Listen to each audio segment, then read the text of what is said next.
कि जन्म कुंडली में सूर्य अपने शत्रु कौन कौन से शत्रु होते हैं, एक तो शुक्र को मानता है और दूसरा यह शनि को अपना शत्रु मानता है। ठीक है, अगर इनकी राशि में कुंडली में कहीं पे भी बैठा हो, मतलब मान लीजिए शुक्र की कौन सी होती है, एक 2 नंबर होती है, ठीक है जी, एक 7 नंबर होती है। अगर यहाँ पे आपका सूर्य दिख रहा हो, ठीक है, आपकी कुंडली में किसी भी भाव में हो सकता है, या फिर शनि के घर में सूर्य बैठा हो, तो भाई ये आपसे बहुत मेहनत करवाएगा। ठीक है, जो नौकरी कर लिया, ऐसे इंसान जो होते हैं वो जॉब सेक्टर में होते हैं, बिजनेस इन लोगों का नहीं चलता है।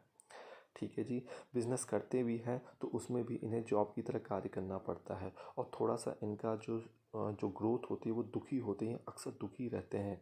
ठीक है, जो स्माइल फेस जो होता है वो ख़राब रहता है एक तरीके से।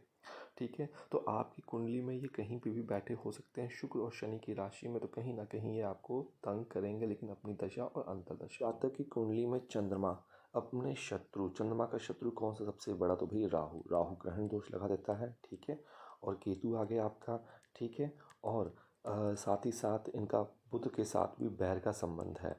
तो अगर आपके बर्थ चार्ट में कहीं भी चंद्रमा 3 नंबर में बैठा हो, ठीक है, या तीन तीन में चंद्रमा दिख रहा हो, 4 5 6 या 6 में आपको चंद्रमा दिख रहा हो आपके बर्थ चार्ट में, और ये नंबर कुंडली के किसी भाव में हो सकता है, उस भाव से आपको दुख मिलेगा। बाय डिफ़ॉल्ट आपको माता से संबंधित यहाँ पे दुखी रहना पड़ सकता है, बाय डिफ़ॉल्ट तो ये आपको देगा ही देगा, तथा आपको हृदय, हार्ट से संबंधित भी प्रॉब्लम जो है वो देखने को यहाँ मिल सकती है। ठीक है जी, कहिए श्री राधे। चैनल को अभी लाइक सब्सक्राइब कीजिए। जो है बुध को अपना मित्र नहीं मानता, शत्रु की तरह ट्रीट करता है। तो मंगल की राशि कौन कौन, बुध की कौन कौन सी राशि होती है, एक तो 3 होती है मिथुन, और एक होती है 6 आपका वर्गो।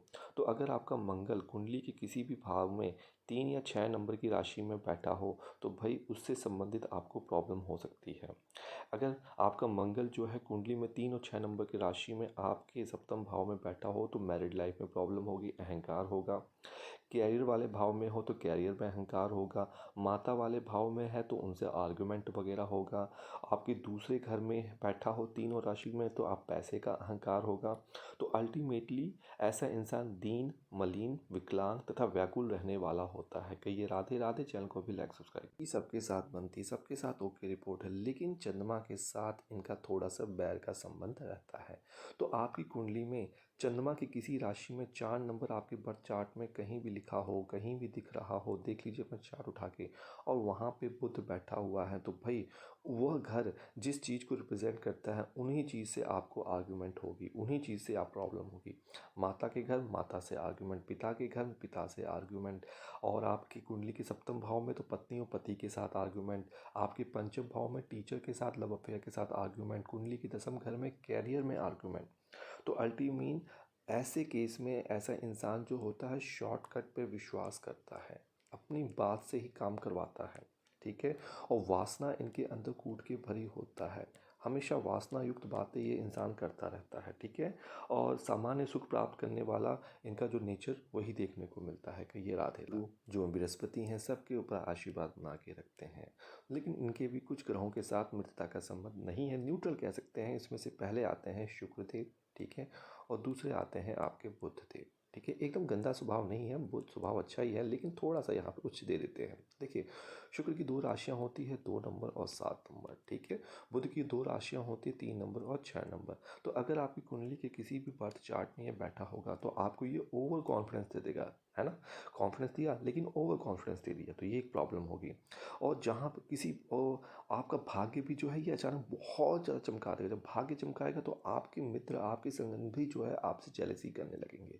तो भाग्य जब चमकाया लेकिन जेलसी भी दे दी, है ना, तो ये गुरु का प्रभाव होता है। कि ये राधे राधे, और चैनल को भी सब्सक्राइब। राशियाँ हैं, एक आता है 2 जो कि टॉरस हो जाता है, और एक आता है 7 जो कि लिब्रा होता है।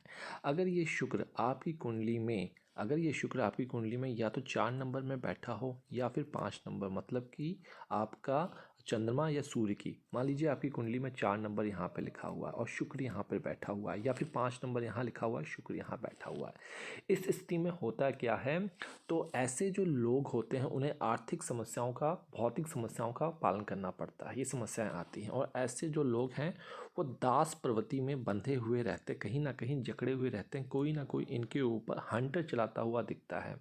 इसी प्रकार से यह शुक्र आप कुंडली के किसी भी भाव में जहाँ पे 4 और 5 लिखे हुए हैं, जिस घर में लिखा हुआ है उस घर से संबंधित आपको समस्या देगा।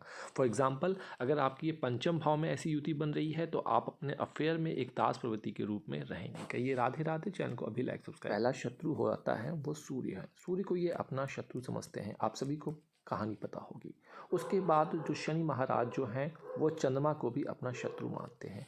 उसके बाद शनि महाराज जो हैं वो मंगल के साथ में इनकी कंडीशन नहीं बनती। अब क्या, अब ये है कि अगर आपकी चार्ट में कहीं पे भी 4 नंबर लिखा हो, 5 नंबर लिखा हो या फिर 1 और 8 नंबर, जो कि इन ग्रहों के नंबर हैं, इन ग्रहों की राशियां हैं, कुंडली के किसी भी भाव में ये हो सकता है, तो भाई आपको किसी न किसी कारणवश दुखी तथा चिंतित रहना पड़ सकता है। जीवन में जिस घर पर ये हैं, 7वें घर में तो आपको मैरिज से संबंधित, चौथे घर में ये कंडीशन बन रही है आपको माता से संबंधित, आपके 10वें घर में ये कंडीशन बन रही है तो कैरियर से संबंधित, आपके भाग्य भाव में बन रहा है तो भाग्य भाव से संबंधित, आपके कुंडली के 11वें घर में बन रहा है तो 11वें घर से संबंधित आपको यह किसी न किसी रीजन से जीवन भर आपको कारणवश ये दुखी करता हुआ दिखेगा। कहिए राधे राधे। चैनल को भी लाइक सब्सक्राइब कीजिए।